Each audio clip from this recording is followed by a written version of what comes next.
जब मैं वॉशरूम से नहाकर निकली तो मैं अपनी नाइटी वॉशरूम में ही भूल गई। कमरे में आते ही तुरंत वापस वॉशरूम की तरफ गई। ये देखकर हैरान हो गई कि मेरा देवर मेरी नाइटी हाथ में पकड़कर देख रहा था। ये देखते ही मैं शर्म से पानी पानी हो गई और तुरंत उसके हाथ से अपनी नाइटी छीनी और कमरे में आ गई। उसके बाद जब मैं किचन में खाना बना रही थी तो मेरा देवर मेरे करीब आकर खड़ा हो गया और कहने लगा, भाभी, आपके जिस्म की महक तो बहुत अच्छी है। उस दिन आपकी नाइटी से भी बहुत अच्छी खुशबू आ रही थी। देवर की ऐसी बातें सुन सुनकर मैं तंग आ चुकी थी।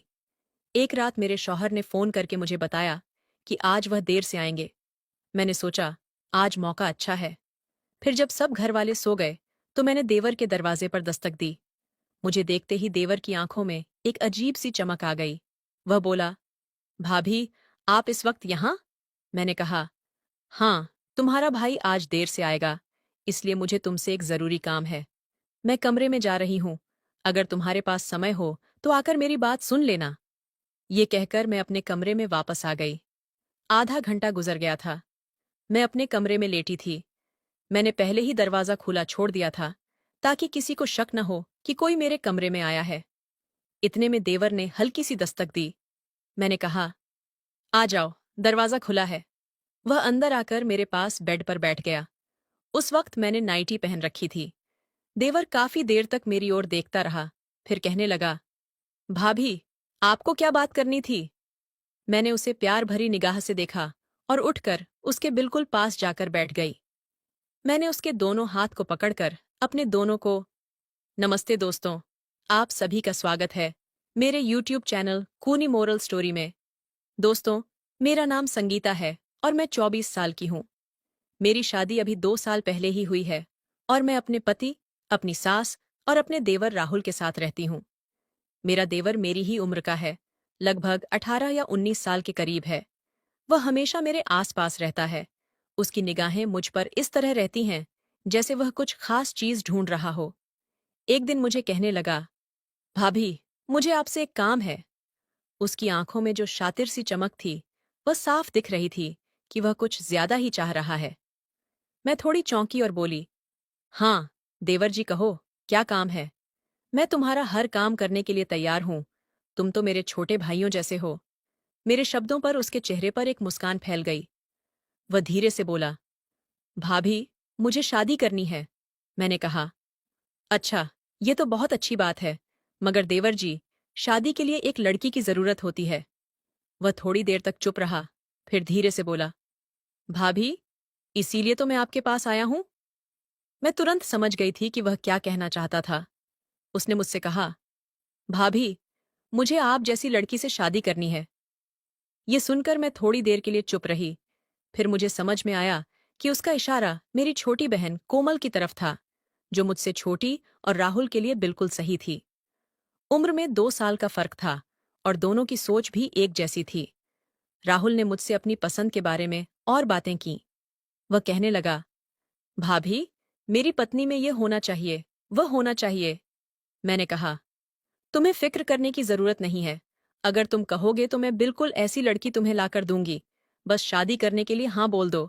बाकी सारी बातें मुझ पर छोड़ दो। राहुल खुश तो हुआ, लेकिन उसकी आंखों में कुछ और ही सवाल थे। फिर वह कहने लगा, भाभी, आपसे एक बात कहूं, नाराज तो नहीं होंगी? मैंने कहा, नहीं। तब देवर जी बोले, लेकिन मैं ऐसी लड़की से शादी करूंगा जो बिल्कुल आप जैसी हो। मैंने मुस्कुराते हुए कहा, हाँ, हाँ, मुझे पता है कि तुम्हें मेरी छोटी बहन कोमल पसंद है। वह शर्माते हुए बोला, नहीं भाभी, आप मेरी बात का मतलब नहीं समझी।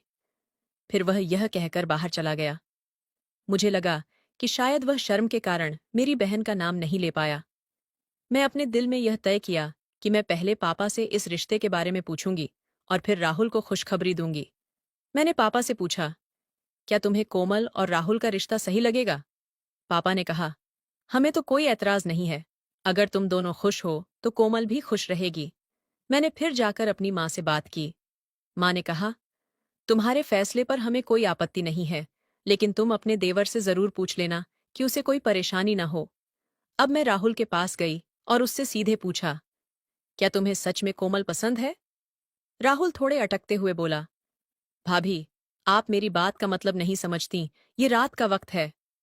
फिर वह धीरे से बोला, मैं आपसे कुछ और कहना चाहता हूं भाभी, आप समझ नहीं रही हैं। दोस्तों, थोड़ी देर तक बात करने के बाद मैं बोली, ठीक है देवर जी, रात में अच्छे से बात करेंगे। ये कहकर मैं अपने कमरे में वापस आ गई। राहुल ने मुझे पीछे से आकर आवाज दी, भाभी, तुम कहाँ जा रही हो? उसकी आवाज में कुछ ऐसा था कि मुझे रुकना पड़ा। मैंने मुड़कर देखा, उसकी आंखों में कुछ अलग ही भाव थे, जो मैं पहले कभी नहीं देख पाई थी। वह थोड़ा नर्वस था, लेकिन उसकी आंखों में एक चिंगारी थी, एक हल्की सी उम्मीद, जो मुझे एक अजीब सा एहसास दे रही थी। मैंने कहा, तुमने कुछ कहा? राहुल धीरे से मुस्कुराया और फिर थोड़ा पास आकर बोला, भाभी, जब तुम मुझसे ये सवाल पूछती हो तो मुझे समझ नहीं आता कि क्या कहूं।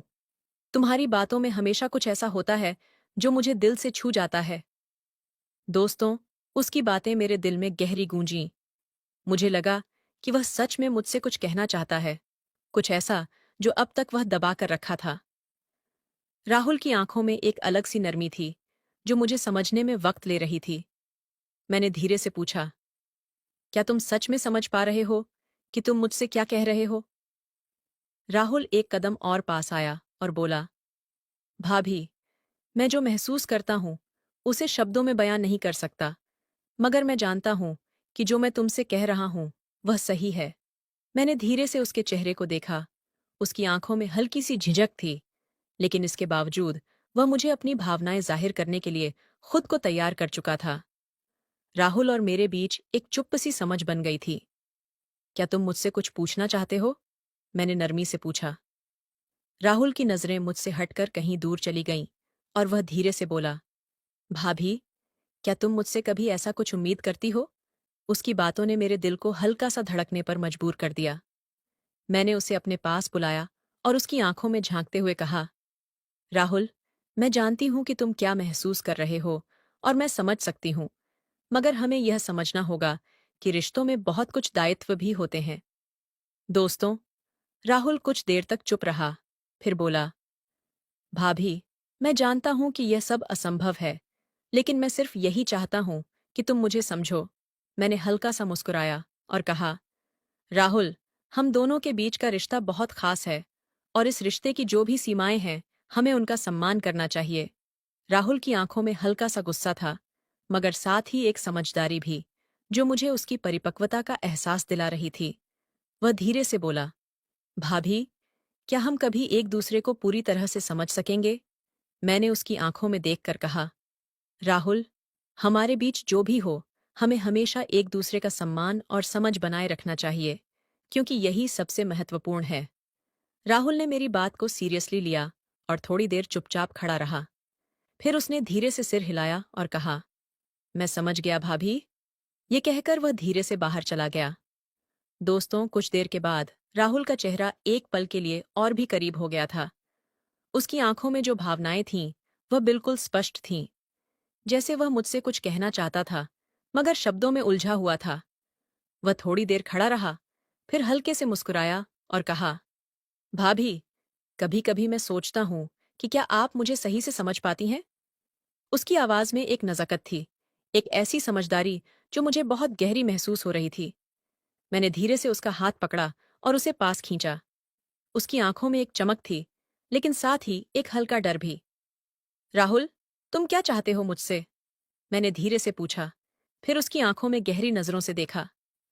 राहुल थोड़ा झिंझका, लेकिन फिर उसने खुद को संभालते हुए कहा, भाभी, आपसे कुछ ज्यादा ही जुड़ा हुआ महसूस करता हूं। कभी कभी लगता है कि आपसे एक अलग तरह का रिश्ता है, जो मैं शब्दों में नहीं कह सकता। उसकी बातों ने मेरे दिल को छुआ। कुछ पल के लिए कमरे की चुप्पी में हमारी सांसें ही गूंज रही थीं। मैं उसकी इस सच्चाई से पूरी तरह से अवगत थी, लेकिन उस वक्त मैं भी एक गहरी उलझन में थी। क्या मुझे उसे अपने दिल की बात बतानी चाहिए या उसे सही रास्ता दिखाना चाहिए? मैंने उसके पास जाकर उसका हाथ हल्के से पकड़ा, फिर धीरे से कहा, राहुल, तुम मेरी बातों का हमेशा ध्यान रखना और मैं हमेशा तुम्हारे साथ रहूंगी, लेकिन इस रास्ते पर चलना दोनों के लिए मुश्किल हो सकता है। हमें हमारी सीमाओं का सम्मान करना होगा। राहुल की आंखों में हल्की सी निराशा आई, लेकिन उसने अपना चेहरा उठाया और कहा, भाभी, मैं जानता हूं कि यह कठिन है, लेकिन मैं आपको किसी और की तरह नहीं देख सकता। मेरे लिए आप वो हो जो मुझे हमेशा समझा और संभाला। आपसे ज्यादा मैं किसी को नहीं जानता। दोस्तों, मेरे दिल में हल्की सी लहर दौड़ गई। उसकी बातें सच में गहरी थीं और उसकी मासूमियत ने मुझे बहुत कुछ सोचने पर मजबूर कर दिया। मैंने उसकी आंखों में देखा और फिर एक धीमे आवाज में कहा, राहुल, तुम्हारे शब्द मेरे दिल को बहुत छूते हैं, लेकिन हमें यह समझना होगा कि रिश्ते में भावना और आदर्शों का संतुलन सबसे ज्यादा महत्वपूर्ण है। राहुल थोड़ा चुप हो गया। फिर उसने अपनी आवाज में एक गंभीरता लाते हुए कहा, भाभी, मैं जानता हूं कि यह सब एक सपना सा लगता है, लेकिन मुझे लगता है कि हर सपने को पूरा करने के लिए हमें पहले विश्वास की जरूरत होती है। क्या आप मुझ पर विश्वास करती हैं? उसकी यह बात मेरे दिल को और भी करीब से छू गई। मैंने उसकी आंखों में देखा और फिर हल्का सा मुस्कुराया। राहुल, मैं तुम पर विश्वास करती हूं, लेकिन हम दोनों को यह समझना होगा कि हम किस रास्ते पर जा रहे हैं। उसके चेहरे पर एक संतोष की लहर दौड़ी। वह हल्की सी मुस्कान के साथ बोला, धन्यवाद भाभी, आपने मुझे इतना समझाया। यह कहकर वह धीरे से बाहर निकल गया और कमरे की चुप्पी में हमारी विचारों का गहरा संवाद चलता रहा। राहुल, तुम क्या चाहते हो मुझसे? मैंने धीरे से कहा और उसकी आंखों में एक गहरी तलाश देखी। उसकी बातों में जो चाहत थी, वह मुझे दिल से महसूस हो रही थी, जैसे वह मुझसे कुछ बहुत खास कहना चाहता था, मगर शब्द नहीं मिल रहे थे।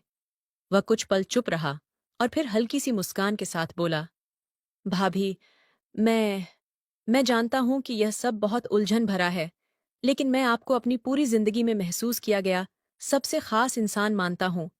आप जैसे हैं, वैसा ही मुझे आपका साथ चाहिए। उसकी बातें मेरे दिल को छू गईं। मैं उसके पास गई, धीरे से उसकी आंखों में देखी और फिर हल्की सी मुस्कान के साथ कहा, राहुल, यह जो तुम महसूस करते हो, मैं उसे समझ सकती हूँ, लेकिन यह राह दोनों के लिए बहुत मुश्किल हो सकती है।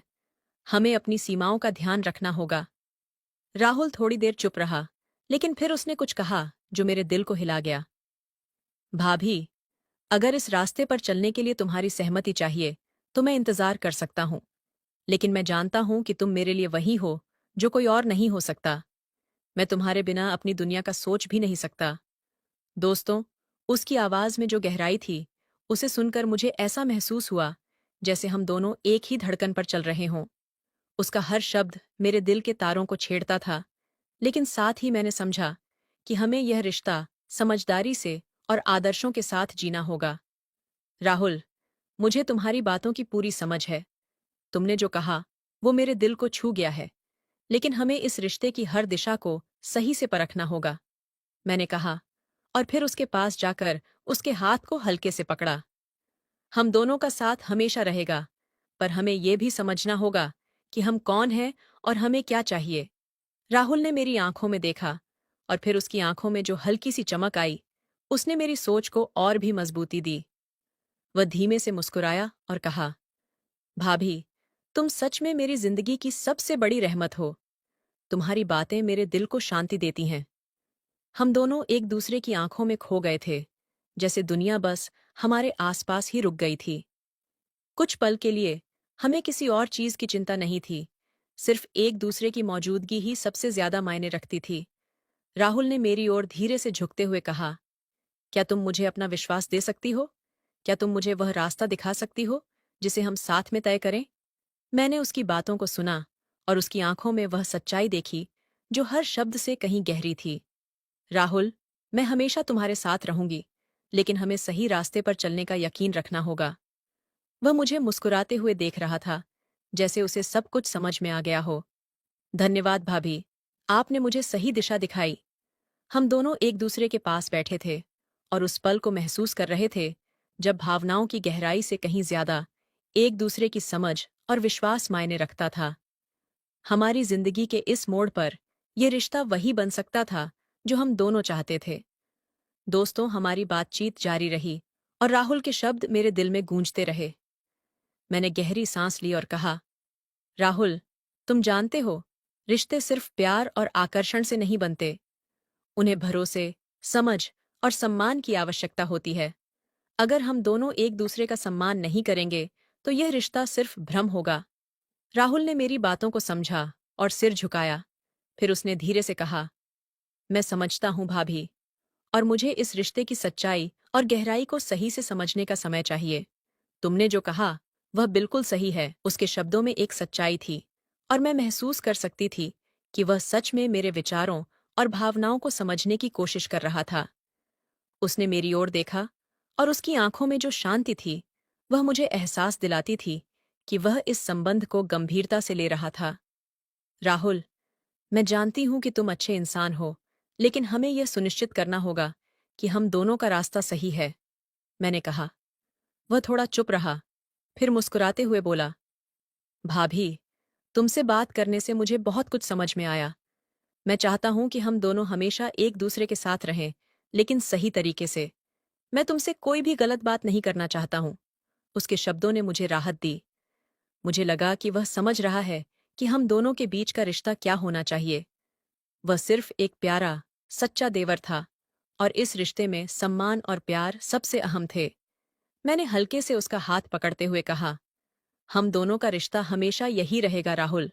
तुम्हारा भाई भाभी का रिश्ता ऐसा ही रहना चाहिए, जहां दोनों का विश्वास और सम्मान कायम रहे। राहुल ने मेरी बातों को ध्यान से सुना और उसकी आंखों में एक गहरी शांति थी। वह जानता था कि यह रिश्ता एक नई दिशा में आगे बढ़ सकता है, लेकिन उसके लिए सबसे महत्वपूर्ण था एक दूसरे का सम्मान और विश्वास। तुम्हारी बातों ने मुझे सिखाया है कि एक रिश्ता सिर्फ प्यार से नहीं, बल्कि समझदारी से भी चलता है, और यही वह रास्ता है जिसे मैं अपनाना चाहता हूं, उसने कहा। हम दोनों एक दूसरे की आंखों में खोए हुए थे, और उस पल में हम दोनों को एक दूसरे के बारे में और गहरी समझ मिल गई थी। राहुल ने मेरे हाथ को हल्के से पकड़ा और कहा, भाभी, तुम्हारे बिना मेरी जिंदगी अधूरी होती है। तुम मेरी सबसे बड़ी गुरु हो। मेरे दिल में हल्की सी खुशी का एहसास हुआ। मैंने उसकी आंखों में देखा और कहा, राहुल, तुम हमेशा मेरी तरह ही बने रहोगे, और मैं हमेशा तुम्हारा साथ दूंगी। लेकिन याद रखना, हम दोनों का रिश्ता हमेशा प्यार और सम्मान पर आधारित रहेगा। वह मुस्कुराया और फिर हम दोनों चुपचाप बैठ गए, जैसे हमारे बीच एक नई समझ और गहरी साझेदारी की शुरुआत हो चुकी थी। दोस्तों, राहुल ने मेरे शब्दों को ध्यान से सुना और फिर गहरी सांस ली। भाभी, मुझे लगता है कि हम दोनों को यह समझना चाहिए कि हमारे रिश्ते का असल महत्व क्या है, राहुल ने धीरे से कहा, और मैं समझ गई कि वह अपने विचारों को पूरी तरह से समझने की कोशिश कर रहा था। हमारा रिश्ता सिर्फ एक मजाक नहीं हो सकता। ये परिवार का एक बुनियादी हिस्सा है। तुम मेरे देवर हो और मैं तुम्हारी भाभी। यही हमारे बीच का असली रिश्ता है, मैंने कहा, और उसकी आंखों में एक गहरी समझ की झलक देखी। राहुल थोड़ी देर चुप रहा, फिर उसने कहा, मैं जानता हूं भाभी, और अब मुझे यह एहसास हुआ है कि मैं जो सोच रहा था वह ठीक नहीं था। प्यार और आकर्षण से रिश्ते बनाना सिर्फ धोखा है, और यह एक बहुत बड़ा गलतफहमी है। ठीक कहा राहुल, मैंने उसे और समझाया। हमारे रिश्ते का आधार सिर्फ पारिवारिक बंधन और आपसी सम्मान होना चाहिए। कोई भी ऐसा विचार जो इस बंधन को कमजोर करता है, वह हमारे समाज और हमारे परिवार के लिए ठीक नहीं है। हमें यह समझना होगा कि हमारे रिश्ते को लेकर जो सोच है, वह समाज में एक आदर्श होनी चाहिए, न कि एक भ्रम। राहुल ने सिर झुका लिया, और फिर उसने कुछ समय के लिए आंखें बंद कीं, जैसे वह सब कुछ सोचना चाहता हो। मुझे समझ में आया है भाभी, आप बिल्कुल सही कह रही हो। ये रिश्ता एक मजाक नहीं हो सकता। मुझे ऐसा नहीं सोचना चाहिए था। वह कुछ गुस्से में भी था, शायद अपने आप पर, लेकिन मैं जानती थी कि वह सही दिशा में सोचने की कोशिश कर रहा था। दोस्तों, मैंने उसे अपने शब्दों से और समझाया। हमारे रिश्ते का असली रूप तो ये है कि हमें एक दूसरे के साथ परिवार के सदस्य की तरह व्यवहार करना चाहिए। आप मेरे छोटे भाई जैसे हो और मैं तुम्हारी भाभी हूं।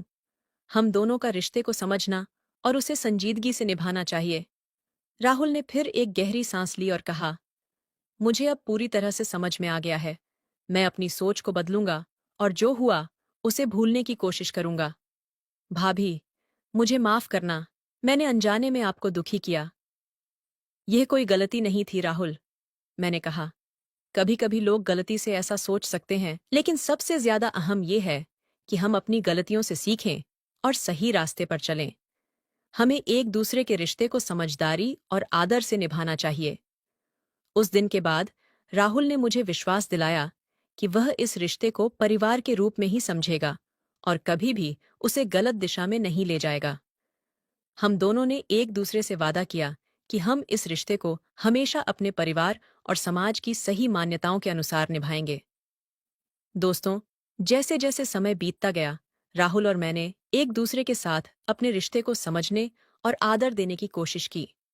हमने यह समझ लिया कि रिश्ते केवल भावनाओं और आकर्षण से नहीं बनते, बल्कि विश्वास, सम्मान और समझ से होते हैं।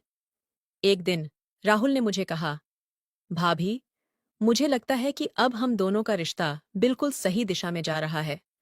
आपने मुझे यह सिखाया कि रिश्तों को कैसे सही तरीके से निभाना चाहिए और मैं इसका पूरा पालन करूंगा। मेरे चेहरे पर मुस्कान आ गई। राहुल, रिश्ते हमेशा आत्मीयता और समझ से बनाए जाते हैं। ये जरूरी नहीं कि आप हमेशा एक दूसरे के करीब रहें, बल्कि यह जरूरी है कि आप एक दूसरे को सही तरीके से समझें और अपनी जिम्मेदारियों को निभाएं। रिश्ते तब मजबूत होते हैं जब आप एक दूसरे के लिए खड़े होते हो, चाहे मुश्किलें कैसी भी हों। राहुल ने सिर झुका लिया और कहा, आप सही कह रही हो भाभी। मुझे अब एहसास हुआ है कि रिश्ते में सबसे ज्यादा अहमियत यह है कि आप एक दूसरे को इज्जत दें और अपने परिवार के मूल्यों को समझें।